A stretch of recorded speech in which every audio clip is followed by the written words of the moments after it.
Hey team, welcome back to our channel. If you are new here, I'm Sid. And I am Mackie. And on this channel, we bring the mountain bike racing experience to you, and today we are custom building a bike.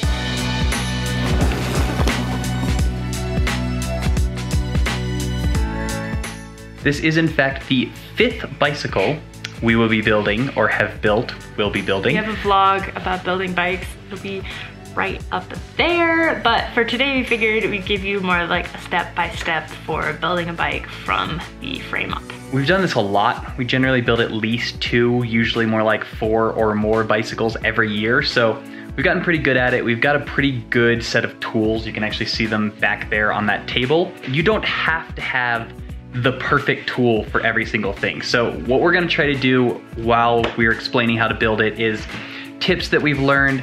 If you don't have exactly the right tool, other ways that you can make the same thing happen without going out and buying a really expensive tool. So we've got all our parts laid out, mostly just to show you guys.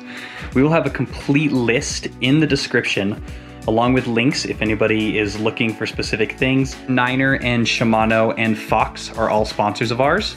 So that's what pretty much all this stuff is. Niner frame, Shimano wheels, Shimano drivetrain and brakes, Fox suspension and dropper post. That's a Velo saddle, they're also a sponsor of ours, and Expedo, also a sponsor of ours, and Slime sealant. So this is the Niner Jet 9 RDO. It's carbon fiber, 29er, 130 front, 120 rear. Super awesome bike. We're really excited to race these this year. Basic bike tools, things like Allen keys and grease and pliers and whatever, adjustable wrench. Then there's a couple things that will make your life a lot easier. One is this Shimano brake cutting kit. That's a piece of PVC pipe. We will be using that in a little bit. You'll see also bottom bracket tool, important, star setter for the fork. We used to not use that and it was really a pain, so definitely worth investing in. Once again, we'll have a list of all these things with links in the description if you're interested. Quick disclaimer, all builds are going to be different based on the type of parts that you use. The purpose of this video is not to give you a how-to on every single step because that would be a 4-hour-long video. The purpose here is to kind of show the process that we do, the order in which we do things that makes the most sense, the types of tools that you need, and some sort of tricks that we've learned along the way. So the very first thing is you want to press in your headset bearing cups. Some bikes don't have headset bearing cups. These ones do. We were fortunate that when we picked up our bikes from Niner, they installed these for us. Otherwise, you need a headset press. If you don't have a headset bearing press, you can use a 2x4. And basically what you do is you rest the bike on something soft, like a piece of wood. You put the bearing cup in, you put a 2x4 on top, and then you lightly hit it with a hammer to push it in. Flip the bike over. It's a little stressful, do the same thing on the other side. But we've never broken a bike doing it. We have never broken a bike doing it. That being said, if you have a bearing press, it's a lot easier. So once that's done, what we're gonna do is we're gonna run our dropper post internal routing, and that's so that we can then put the dropper post in so we can put it in the stand. And the reason we do the housing early is because there's no bottom bracket in yet, and sometimes having access to the inside of the frame from the bottom bracket can make a big difference. On this bike it actually doesn't matter, but we're gonna do it first anyway. This bike has internal routing lines, so we should be able to just stick our housing in. Yeah, but you can see that it's stuck here. And so what we figured out is that it makes this curve. The housing itself actually like pushes against the frame, and that's what's keeping it from going through. So what we're gonna do is use this handy little Park Tool internal routing kit. So this is a really cool kit. It comes with multiple of these different cables. Comes with a magnet, and so what you can do, and what we had to do on the rocket that we built, is we had to run it in, and then using the magnet, we actually fed it along where we wanted it to go. And then we need to pull it out somewhat, but I'm not gonna pull it out too far, so do it about that far. And then we will put the post in so that we have something to clamp to the stand. I'm not putting carbon prep on it yet because we're just putting it in temporarily so that we can build it and we'll set it up properly later. Next, you'll want to install your shock if your frame didn't come with one, as this will keep the frame in the proper position in the stand. As you can see, these frames came with shocks installed, so we skipped this step. Now we're going to install a fork, and first thing is crown fork race. In our previous builds, we had a lot of people complain about the fact that we just used a hammer, which you can do. You have never broken anything doing that. Yeah, we've done it on but it is kind of a pain over a lot of years. Yeah, and it's never been an issue. That being said, having the correct tools obviously makes things easier. And there are ways to have cheaper tools. We had a bunch of people recommend a piece of PVC pipe. So we're gonna put a little grease on it. We're gonna drop the crown fork race on, and then we're gonna use this nice big piece of 1.5 inch PVC pipe and just install it like that. Okay, that was a lot easier than the hammer. That's a lot easier than the hammer. Next, you want to measure your fork. Make sure you include all the headset parts, spacers, and the stem. Mark the cut spot with a paint pen and remove the fork. And always measure twice, cut once. So we found that a pipe cutter works really nicely for cutting steer tubes. Then you want to file down the inner and outer edges with a flat file or tube reamer. Now we're going to install the star nut. In the past, we sometimes used a stem bolt and we screwed it on and then we tapped it on. That is a pain. It is totally worth buying this tool, which is like, I don't even remember, 20 bucks or something. But then you just screw it in, place it on the fork, drop that down, and then you can just hammer on it. And it installs perfectly straight, which is a problem with stem bolts, and just the right amount also. Once your fork is cut and the star nut installed, reinstall the fork, headset, spacers, and stem with a bit of grease on everything except the stem. Then install your handlebars with a bit of carbon paste if they're carbon like these ones are. Next up, you want to install the brakes. Since we have internal routing, and also because the brake lines are always way longer than necessary, we always have to cut the lines down to the proper length. For this, we use Shimano's brake cutting and set tool to get a clean cut and to easily install the new barb. Make sure you remember the rubber cover, the nut, and a new olive before you reinstall the lever. Then install your derailleur housing and move on to the drivetrain, starting with the bottom bracket, then the crank,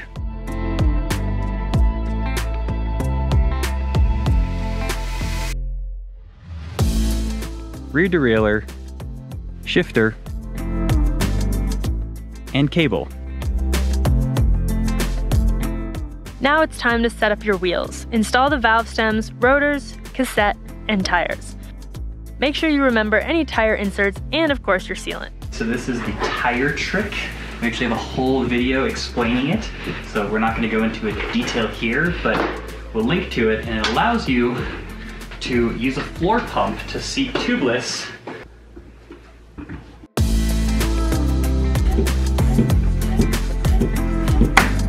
Boom. Now you can put the wheels on your bike and hooray, it looks like a bike. Next, you'll cut your chain to the correct length. Generally, you wrap the chain around the biggest rings and add a couple of links. The inner two are the ones that are touching, so that's inner and that's inner. You do 1, 2, 3, 4 links and then cut there. If it's an outer one that's touching the inner one, then you do 5 links.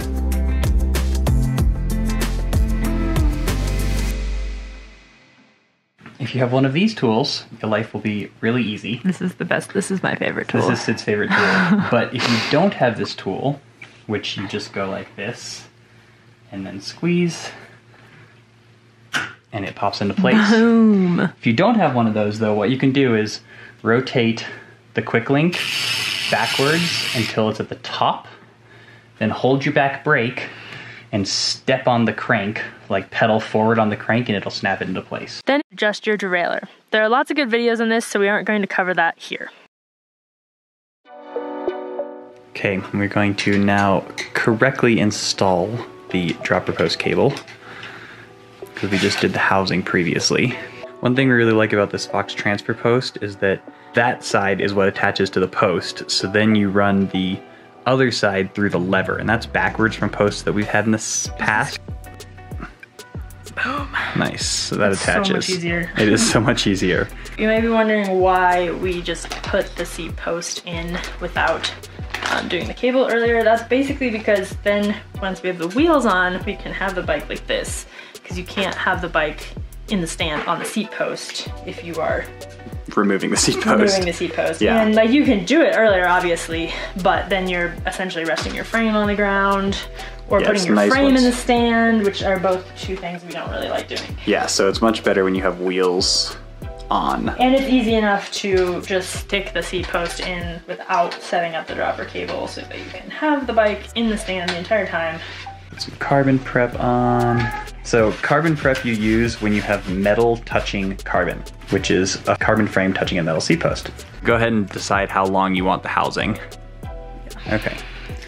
So now what we have to do is pull the seat post back out so that, because if we just cut it right now, we would be cutting the cable also, and it would be way too short. So I'm gonna hold on to this. You go ahead and just pull the seat post out.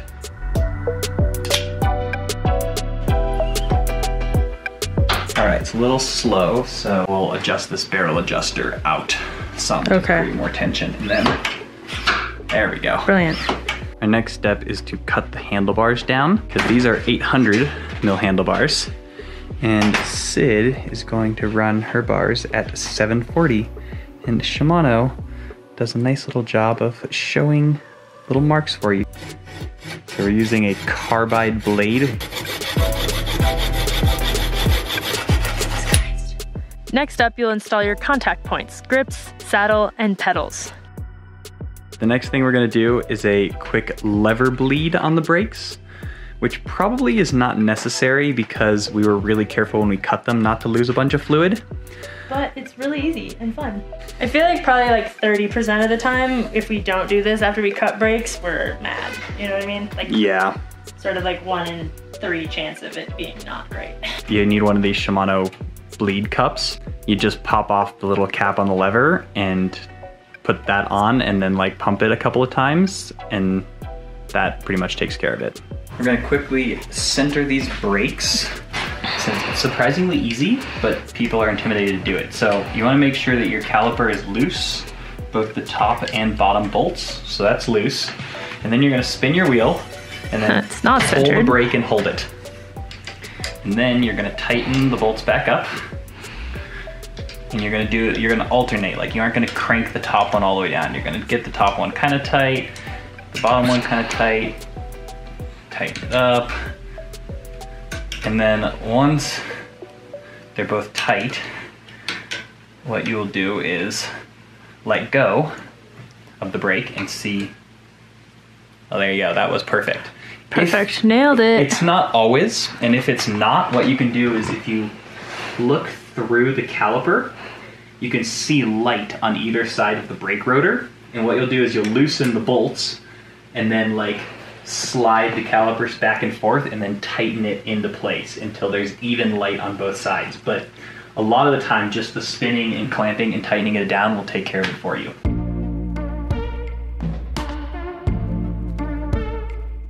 So Sid is going to measure her seat height now, and this is a number that she knows she has recorded, so she just matches it, and basically it goes from the center of your bottom bracket to halfway down your saddle. So what you do is you measure your saddle first, mark the halfway point. So there are 2 measurements that you care about for saddle position. One is the height, which like we said, you measure the bottom bracket to the center of the saddle. And then the other measurement is how far behind the bottom bracket the nose of the saddle falls. So to measure the fore aft, you hang a plumb bob down from the saddle. So then she's gonna measure the distance from the center of the bottom bracket to the string. So if you don't know what your bike fit numbers are because you've never bothered to measure them, a good way to get an approximation is put one of your feet straight down. So put this right foot straight down with your heel on the pedal. And if your leg is almost locked out with your heel on the pedal, yeah, so you can see that Sid's knee is like, it's not totally locked out, but if she's but she can straighten it and lock it out with her heel on the pedal. So that's a good height. And then for the fore aft, go ahead and put your foot back the way you normally would have it in the pedal. And then put your foot forward. And you want to look at the angle from her knee down to the pedal. And you can see that her knee falls almost directly above the pedal. Finally, you need to set your suspension sag. To do so, have the rider bounce once on the bike, then sit down. Mark the shock with a Sharpie or slide the O-ring as high as it will go and have the rider carefully dismount. Measure the sag. Most bike companies have a recommended shock sag, but if they don't, a good rule of thumb is 20 to 25% of the total shock stroke on a cross-country bike, 25 to 30% for an enduro bike, and 30+% on a downhill bike. For the fork, we usually initially set it based on the fork rider weight sticker. The last step is to set your brake, shifter, and dropper post lever position, and voila, a bike is born. If you have any questions or need clarification on anything, please leave a comment. Make sure to subscribe and check out this playlist of our favorite race videos. See you there in a second, and in the meantime, don't forget to be more awesome.